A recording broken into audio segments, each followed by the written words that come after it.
5060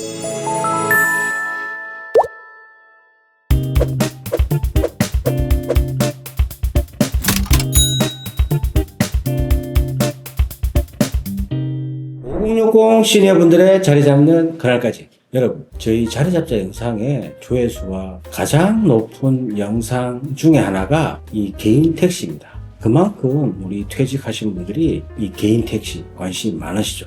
근데 우리 퇴직자들이 그 다음으로 관심이 많은 일자리가 바로 1톤 화물 트럭입니다. 이 1톤 화물 트럭이 많은 분들이 문의를 주셔서 오늘 1톤 화물 트럭 10년차 이상의 경력을 갖고 계시는 우리 사장님 모셨습니다. 안녕하세요. 예, 안녕하십니까. 저는 용달 11년 차고요. 서울에서 용달 활동을 하고 있습니다. 네, 서울에서 11년 차 하셨고, 그러면 퇴직 전에는 어떤 일을 하셨나요? 저는 건설 현장에서 중장비를 운전하고 그 이후에 개인 사업 조금 하다가 용달 하게 되었습니다. 네. 사실 1톤 화물 트럭 이 운영하는 데 있어서는 많은 분들이 운행을 하고 계세요. 근데 실제로 요즘 경기가 워낙 안 좋다 보니까 사실 이거를 퇴직하고 나서 1톤 화물 트럭을 할까 말까 하는데 퇴직자들이 왜 이렇게 관심이 많으실까요? 아무래도 좀 접근성이 쉽다고 그럴까? 운전면허, 그 다음에 화물운송 자격증 정도만 따면 아주 비싼 가격이라고 할 수 없는 용달차만 있으면 되니까 그래서 아마 관심이 많은 것 같습니다. 퇴직하고 나서 무슨 사업을 하면은 기본적으로 들어가는 비용이 굉장히 많잖아요. 지난번 영상에서도 이 개인 택시 면허비, 또 자동차값 이렇게 생각하면 얼추 뭐 서울 시내에서 한다고 하더라도 1억 5천 정도 들어가는 거죠. 아니면 1억 3천, 1억 5천 이렇게 들어가는데 화물트럭 창업비용은 얼마 정도 드나요? 우선 차량 구입비가 한 2천만 원, 그 다음에 면허비, 노란 남바가 한 3천만 원 정도에 지금 형성되고 있습니다. 아, 서울시 기준인가요? 거의 전국적으로 비슷합니다. 아, 그래요. 사실 이 영업권이라는 게 이 노란 넘버는 숫자가 딱 정해져 있기 때문에 임의대로 막 늘어나지는 않습니다. 요즘 뭐 물론 전기차 때문에 조금 늘어난다고 하긴 하지만 그래도 그게 딱 정해져 있어서 내가 1톤 화물 트럭을 하고 싶다 그러면은 기존의 영업권을 이제 사셔야 됩니다. 양수양도 계약서를 맺고 그걸 인수를 해서 형성되어 있는 가격이 3천만 원이다. 이렇게 말씀하시는 거고. 예, 맞습니다. 네, 그래서 이거를 내가 그러면 이제 그만두겠다 그러면 이걸 팔면 되는 거죠. 네, 맞습니다. 물론 수수료가 조금 들긴 하지만 네. 거의 그 가격에 팔 수 있습니다. 네, 보세요. 그러니까 일반적으로 우리가 창업을 해도 개인 택시 같은 경우도 기본적으로 영업권이 서울시 기준으로 1억이 넘는다 했잖아요. 그러면 1억이 넘고 그럼 차량 비싼 거 사면 또 비싸게 들겠지만 대체로 1억 3천에서 1억 5천 정도 드는데 이 1톤 화물 트럭은 중고차로 사면 또 더 싸겠지만 어쨌든 기본적으로 차량 구매 가격과 영업권은 한 3천만 원 정도로 형성돼 있다고 하니까 그 나중에 팔 수 있는 거니까 사실 창업 비용은 별로 안 드는데 그러면 이제 이걸 통해서 월 평균 수입이라고 그러면 얼마 정도 될까요? 물론 이 초보자하고 경력자하고 차이는 있겠지만 저 같은 경우는 한 250만 원대 후반 정도 그렇게 지금 하고 예, 있습니다. 바로 이겁니다. 사실 이게 1톤 화물 트럭이 모이는 이유가 내가 이제 투자하는 비용이 낮다는 거예요. 낮고 진입장비도 낮고. 근데 이제 어떤 분은 이게 또 궁금해 하시는 게 뭐냐면 그거예요. 아, 이거 진짜 화물 트럭 하면 막 짐을 상하차하고 옮기고 또 막 이삿짐 하듯이 그런 게 아닌가 이런 오해를 하시는데 어떤가요? 대부분의 화물은 지게차로 실어주기 때문에 그런 경우는 없고 가끔 수작업으로 하는 경우가 있으나 그거는 보통 차 옆에서 살짝만 도와주는 경우가 대부분입니다. 네. 그리고 이삿짐처럼 짐을 완전히 들고 나르고 하면 추가 요금이 따로 발생하게 돼 있어요. 아, 보세요. 그러니까 이게 우리가 오해하는 게 1톤 화물 트럭 하면은 이삿짐을 생각하시는데 그게 아니고 이거는 짐을 이제 실어주면 그걸 가지고 A라는 곳에서 B까지 원하는 지역까지 이렇게 옮겨주는 거예요. 물론 이제 그걸 상하차 하는 거는 뭐 약간의 도움을 줄 수 있지만 이제 좀 그게 고된 일이다 이러면은 이제 별도의 수수료가 맞습니다. 발생한다는 거니까 내가 운전해서 옮겨주는 일. 요게 이제 1톤 화물의 기본적인 업무다. 이렇게 보면 되나요? 네, 맞습니다. 예, 그렇죠. 그래서 사람들 이제 연세가 그럼 많으신 분도 운전만 하실 수 있으면은 가능하다. 맞습니다. 기본적인 뭐 체력 정도만 있으면 되지 냉장고 옮긴다, 장롱 옮긴다 그런 건 아닙니다. 그렇죠. 그런 걱정은 안 하셔도 됩니다. 그러니까 그 옮기는 거는 화주라 그러죠. 화주가 직접 옮기는 거다. 예, 많이. 우리는 A라는 지역에서 B까지 이렇게 옮겨주는 역할만 하는 거다. 그래서 그러면은 사실 이제 아까 우리 사장님 뭐 사전에 제가 여쭤본 게 있는데 우리가 1톤 화물 트럭 하는데 가장 중요한 세 가지가 있답니다. 사실 이게 중요한 게 왜 중요하냐면 화물 트럭을 하겠다고 관심을 가지신 분한테 반드시 찾아오는 이 세 가지 주의사항 한번 들어보겠습니다. 네. 우선 제일 먼저 알아봐야 될 게 보험료입니다. 영업용이기 때문에 보험료가 한 250에서 300까지도 나올 수 있고요. 연간이죠. 예, 연간입니다. 저처럼 이제 무사고를 오래 하면 뭐 100만 원 언저리까지도 내려갈 수 있습니다. 그리고 그 집에 자가용이 있으면 자가용과 영업용 차의 피보험자가 같으면 자가용 차 보험료까지 올라가는 경우도 있거든요. 네. 그거는 조심해야지 되고요. 그럴 경우는 이제 보통 사모님 앞으로 이렇게 자가용을 보험을 바꾸면 그거는 좀 피할 수 있고요. 그 다음에 인터넷으로 용달 구인 구직 정보가 있는데 거기서 제시하는 금액을 제가 운전해가지고 그만큼 수익을 받기가 굉장히 어렵습니다. 내가 열심히 하면 그 정도 수익을 받을 수 있겠지 이렇게 생각하지만 너무 힘들으니까 그쪽 인터넷 광고는 별로 확인 안 하고 참고 안 하는 거를 추천드리고요. 인터넷 광고 어떤 광고죠? 인터넷의 교차로나 인터넷 교차로, 인터넷 구인구직상고에 보면 용달차 말고 냉동 1톤, 냉장 1톤 구인 구직 광고가 굉장히 많은데 여기에서 제시하는 금액만큼 수익을 만들기가 굉장히 힘듭니다. 보통 거기서 얼마를 제시하나요? 500 이상? 보통 300, 400, 500 이렇게 얘기를 하는데 그렇게 벌 수 있는 사람은 최상위 몇 %는 그렇게 벌 수 있지만 초보자가 들어가서는 정말 너무 힘든 일이 돼가지고 사장님 말씀은 인터넷에 나오는 화물 관련된 차량, 냉동차, 냉탑차 이런 것들이 보통 300 이상, 400, 500 이렇게도 번다. 이 말에 이 광고에 현혹되지 말라. 이 말씀을 하시는 거예요. 그러니까 그걸 해서 내가 그만큼 이제 벌 수 있냐? 절대 아니다. 그러니까 초창기에 내가 1톤 화물을 하겠다 하면은 검색을 하시면 그런 광고들이 많은데 거기에 대해서 문의를 하고 이러면은 그 사람들이야 물론 충분히 그렇게 볼 수 있습니다 하고 이제 차를 팔든지 뭐 그렇게 하겠죠. 근데 그게 아니라 현실적으로 어렵고 그거는 잘하시는 분들이 하실 수 있는 그것도 아주 소수만이 할 수 있는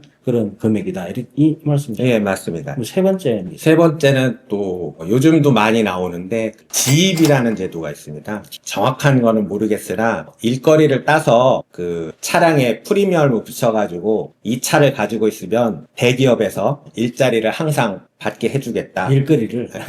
그래서 월급을 아까 얘기한 것처럼 400, 500 정도 벌 수 있는 그런 일자리인데 프리미엄을 얹어서 팔겠다. 이런 것도 많이 나오거든요.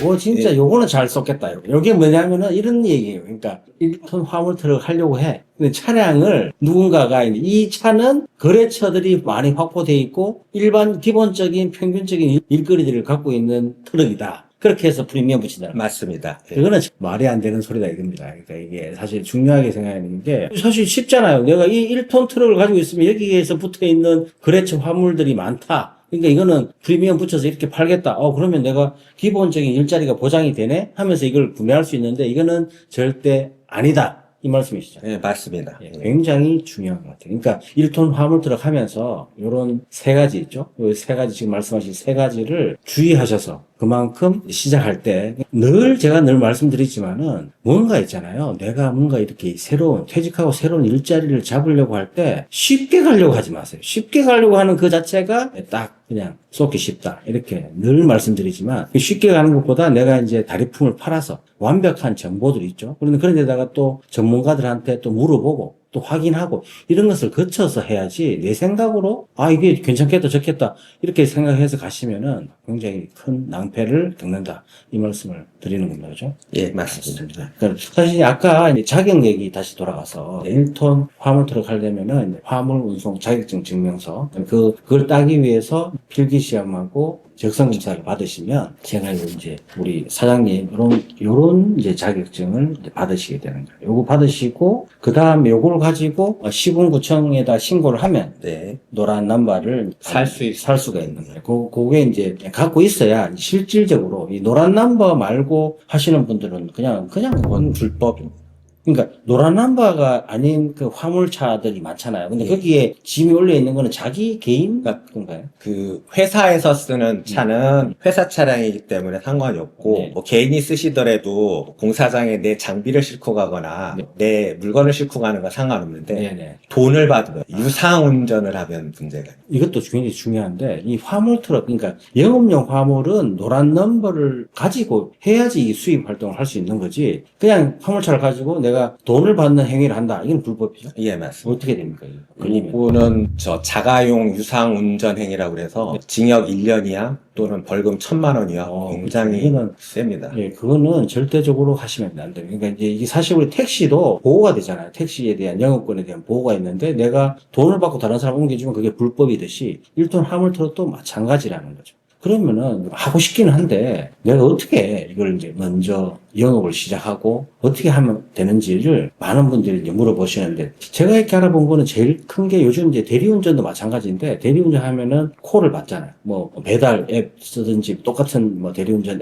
기사 앱 쓰든지 똑같은 걸 쓰시는데 이것도 마찬가지인가요? 네, 맞습니다. 여기 화물 전용 어플들이 네. 크게 한 서너 가지 있는데 네네. 24시 콜이 있고요. 그 다음에 원콜, 그 다음에 인성콜 이게 있고 요즘 새로 들어온 카카오콜도 있습니다. 아, 네. 그래서 한 4개 정도의 이 어플을 통해서 내가 가까운 근거리, 뭐 이런 쪽에서 내가 받으면 보통의 경우에 초보자도 하루에 한 몇 콜 정도 탈 수 있나요? 하루에 한 3콜 정도는 할 수 있는 것 아, 같습니다. 그럼 3콜 정도 하면 평균 수입이 뭐 거리나 그런 거에 따라 조금 달라지긴 하겠지만 하루에 3콜을 하면 한 10만 원 정도는 가져갈 수 있습니다. 순수입인가요? 비용 빼고? 아, 네, 맞습니다. 아, 네. 그러면은 이게 이제 사실 어플을 이용하면 이제 대리운전도 마찬가지지만 배달도 마찬가지 다 이제 수수료를 떼잖아요. 그러니까 수수료가 나가고 나머지는 수입이 되기 때문에 예를 들어서 내가 뭐 12만 원, 15만 원 이렇게 일을 했다 손 치더라도 거기에 이제 수수료가 차감이 되고 내 수입이 되니까 한 3콜 정도 하면은 10만 원 정도의 일당을 벌 수 있다.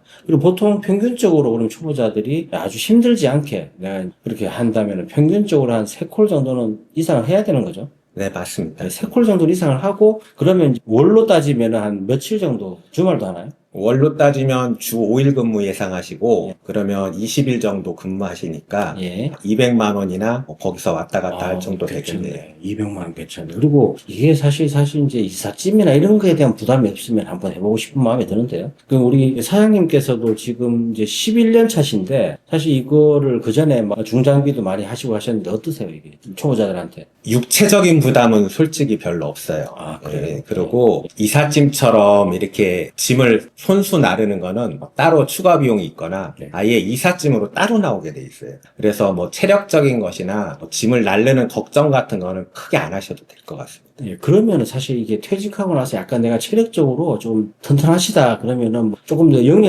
업무 영역을 확장시키면 이삿짐도 할 수 있지만은 굳이 내가 이제 수작업 해서 하는 오르락내리락 계단 내리고 하는 이런 건 안 하더라도 그냥 차량으로 옮기는 거 요것만 하더라도 월 200은 보장이 된다. 딱 보장이라고 보장. 말씀드리기는 어렵지만 네. 그 정도는 할 수 있다. 네, 우리 사장님께서도 그 일을 11년 동안 하시면서 나름대로 그냥 그 전에 뭐 퇴직 전에 하셨던 그만큼 그런 스트레스나 이런 건 없이 지금까지 이렇게 해오시고 있다. 그래서 퇴직하시고 1톤 화물을 고민하신 분들께 마지막으로 한마디 해주신다면? 기본적으로 너무 걱정하지 않으셔도 되는 거. 그 다음에 부도에 대한 리스크 같은 게 없는 거. 그래서 뭐 물론 진입장벽이 낮지만 그런 장점도 있지만 인터넷 광고 아까도 말씀드렸지만 네. 그런 지입 광고 같은 거 그거는 꼭 피하셨으면 합니다. 네, 사실 우리 사장님은 우리 초보자들 퇴직하시고 초보 1톤 화물에 대해서 고민하시는 분들한테 가장 걱정되시는 게 이 세 가지래요. 그러니까 이 지입차에 대한 약간의 사기성 멘트들 이런 것들 좀 주의하시면은 충분히 1톤 화물 트럭 이 퇴직하시고 나서는 충분히 가능하다. 그리고 물론 하루에 3콜 이상 타시면은 200 이상. 그리고 내가 직접 수작업을 해서 옮기는 건 비용이 별도다. 이런 걸 말씀하시는 거고 너무 길어져서 여기까지 하고 2부에서는요. 어떻게 하면은 이 1톤 화물 트럭으로 내가 퇴직 후 안정적으로 5년 이상, 10년 이상 운영할까? 이거에 대해서 자세하게 한번 알아보는 시간을 가지도록 하겠습니다.